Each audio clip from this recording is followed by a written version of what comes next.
Empecemos directamente. Hoy vamos a adentrarnos en un viaje fascinante a través de la obra teológica del apóstol Fernando Sánchez Pérez. Es una transición radical.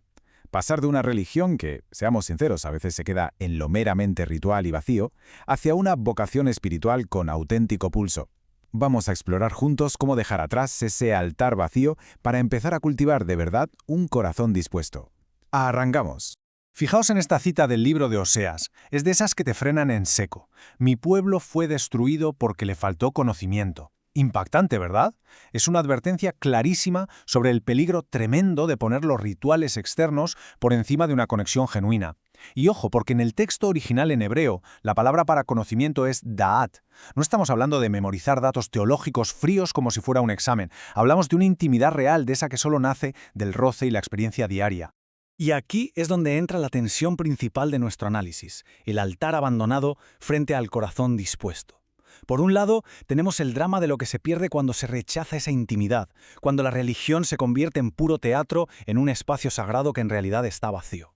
Pero por otro lado está la otra cara de la moneda, esa restauración brutal y poderosa que ocurre cuando, desde dentro, tomamos la decisión inquebrantable de prepararnos para recibir esa verdad. Todo este marco conceptual, toda esta perspectiva, nace del Ministerio Jezreel Global en Colombia, bajo la dirección del apóstol Fernando Sánchez Pérez. De aquí surge todo este profundo material teológico que estamos desgranando. Es precisamente su forma de exponer los textos lo que nos proporciona este mapa, esta ruta tan nítida, sobre qué significa realmente el sacerdocio en nuestros días. Bueno, resulta increíble comparar estas dos épocas bíblicas aunque estén separadas por siglos. Pensadlo bien. La época de Oseas representa básicamente el colapso. Israel mantenía toda la ceremonia, todo el ritual, pero cero conocimiento íntimo. Hasta la prosperidad material les hizo olvidar lo esencial. Y en el extremo opuesto tenemos a Esdras. Este hombre estaba exiliado en Babilonia. Cero condiciones ideales, sin templo físico, sin nada a favor. Y sin embargo, eligió prepararse internamente a conciencia. Y esa actitud es el antídoto definitivo. Esta cita de Esdras nos demuestra que tener raíces espirituales profundas no depende de lo que pase a tu alrededor, es una decisión interna totalmente firme. El verbo hebreo que se usa aquí implica una determinación absoluta. El corazón de Esdras no era una hoja llevado por el viento, era un jardín cultivado con un propósito milimétrico, desafiando por completo todo el caos adverso de su exilio. Esta determinación tiene, digamos, una arquitectura que no se puede negociar. Son 3 pasos secuenciales. Primero, inquirir, buscar la palabra con urgencia como quien busca agua en pleno desierto. Segundo, cumplir. Hablamos de una obediencia personal, de esa que no puedes delegar a nadie más. Y tercero, enseñar. Es decir, transmitir esa vida, no solo soltar pura información al resto de la comunidad. Pero cuidado aquí, porque el orden de los factores sí altera el producto. El error más grave que podemos cometer hoy en día es darle la vuelta a esta secuencia. Enseñar sin haber aplicado antes las lecciones en nuestra propia vida. Bueno, es mera hipocresía. De hecho, teológicamente hablando, hay un principio bastante severo sobre esto. El conocimiento que no se obedece se convierte en un peso enorme y acaba trayendo un juicio espiritual muchísimo más duro. Pero atención, porque aquí viene el cambio de juego total. Todo este proceso llega a su máxima expresión en el nuevo pacto. Como nos dice la primera carta de Pedro, el sacrificio supremo de Jesús le dio la vuelta al concepto del sacerdocio para siempre. Ya no es un club exclusivo, ni un cargo hereditario sujeto a la fragilidad humana, que es una identidad abierta de par en par a todos los creyentes. Toda persona redimida está llamada a formar parte activa de este sacerdocio real. Entonces, ¿cómo bajamos esto a la tierra? Hay herramientas súper prácticas para mantener este altar interior en plena forma. Y no tienen por qué verse como rutinas religiosas secas, sino como un servicio sagrado constante. Hablamos de cosas como establecer un momento de encuentro a primera hora de la mañana, o llevar un diario para apuntar las revelaciones del día a día, y algo fundamental, confesar sinceramente nuestro propio vacío antes de intentar servir a los demás. Esto es justo lo que evita que el ministerio se vuelva una simple actuación. Y cuando toca relacionarse con la comunidad, el contraste es enorme. Ezequiel nos lanza una advertencia tremenda sobre un sacerdocio parasitario, esos que dominan y usan a la gente para su propia seguridad o beneficio. Pero luego nos vamos a Juan 13 y vemos el modelo revolucionario de Jesús, el líder que decide ceñirse una toalla y ponerse a lavar los pies de sus discípulos. El sacerdocio de verdad es, en esencia, decidir bajar a servir, no pisar a otros para subir al poder. Para encarnar este papel de sacerdote-servidor, existen acciones concretas que marcan la diferencia. Ministrar esas necesidades invisibles, fijándonos en los que sufren en silencio sin buscar ningún aplauso público. Delegar para formar a otros. Soltando el control para empoderar realmente a la gente. Y hacer mucha autocrítica. Revisar constantemente nuestros motivos internos. ¿Hacemos las cosas por un amor genuino o simplemente porque nos alimenta el ego? Llegados a este punto nos topamos con la pregunta del millón. ¿Qué pasa cuando este llamado se pone a prueba? Porque, seamos francos, el camino de formación no te libra de las adversidades en ningún momento. Entramos de lleno en la fase del crisol, y es vital entender que las pruebas no funcionan como un castigo divino, para nada. Son la herramienta exacta que moldea y forja el carácter de quienes asumen este liderazgo espiritual. La imagen del orfebre en Malaquías lo explica a la perfección. Resulta fascinante.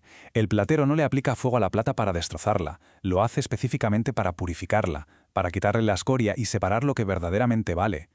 En la vida espiritual pasa igual. La prueba no introduce debilidades, simplemente saca a la luz lo que ya tienes dentro y quema lo superficial, hasta que el orfebre puede ver su propio reflejo nítido en el metal. Increíble. Así que, sabiendo que el fuego purifica, la clave está en saber cómo atravesarlo sin quemarnos.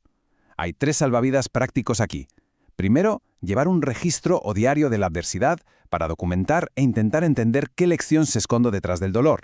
Segundo, buscar activamente el apoyo de una comunidad de confianza. Intentar pasar por el fuego en soledad es la receta infalible para la amargura. Y tercero, declarar proféticamente esa fidelidad divina, incluso cuando el panorama pinta negrísimo. Y si logramos salir airosos del fuego, ojo, porque el trabajo no acaba en nosotros mismos. A largo plazo, esto toca una fibra muy sensible. Un sacerdocio abandonado deja huérfanos espirituales. Si una generación entera desecha el conocimiento profundo y se acomoda solo en el ritual de cara a la galería, está condenando a los que vienen detrás.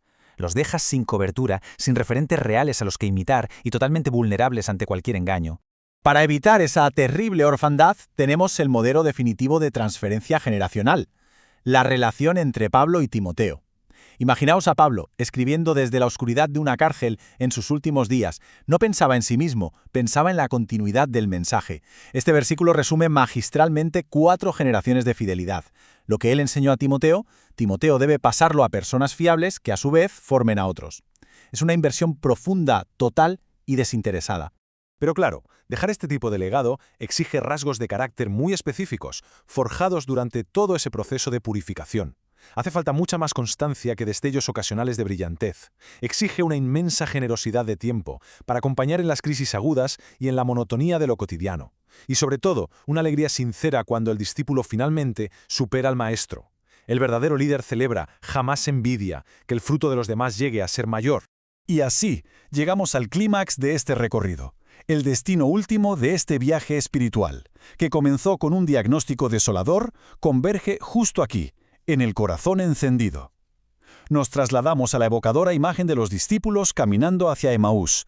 Tras la crucifixión, iban rotos de desesperanza, arrastrando los pies en la rutina de su tristeza, hasta que el resucitado se unió a ellos en el camino, abriéndoles las Escrituras y cambiando su realidad por completo. Esta cita captura la esencia de ese destino a la perfección. Cuando ocurre un encuentro real, el resultado no es un conocimiento intelectual frío, es un corazón que literalmente arde. Un verdadero sacerdote del nuevo pacto ministra desde este desbordamiento innegable. No enseña por cumplir el expediente o su función institucional. Enseña porque el fuego interno de su encuentro es tan inmenso que es incapaz de contenerlo. Habla siempre desde la plenitud, jamás desde el vacío. Para que esa llama se mantenga viva, hay que echarle leña al fuego. Es vital renovar regularmente el primer amor, retornando con humildad a lo básico. Es imperativo ministrar únicamente desde el desbordamiento personal, asegurándonos de no intentar dar de beber a otros desde una vasija seca. Y por supuesto, cultivar una gratitud permanente, que es precisamente la actitud que nos mantiene con el corazón abierto de par en par y totalmente receptivo. Todo este recorrido nos deja con una reflexión que nos tiene que hacer pensar. ¿Qué van a heredar los que vienen detrás? ¿Les vamos a dejar los ecos apagados de una mera rutina religiosa, los restos de un altar vacío? ¿O seremos capaces de transmitirles el fuego inextinguible de un corazón encendido? Es una decisión diaria, que tomamos de adentro hacia afuera, y que define no solo nuestra profundidad hoy, sino el legado exacto que perdurará mañana.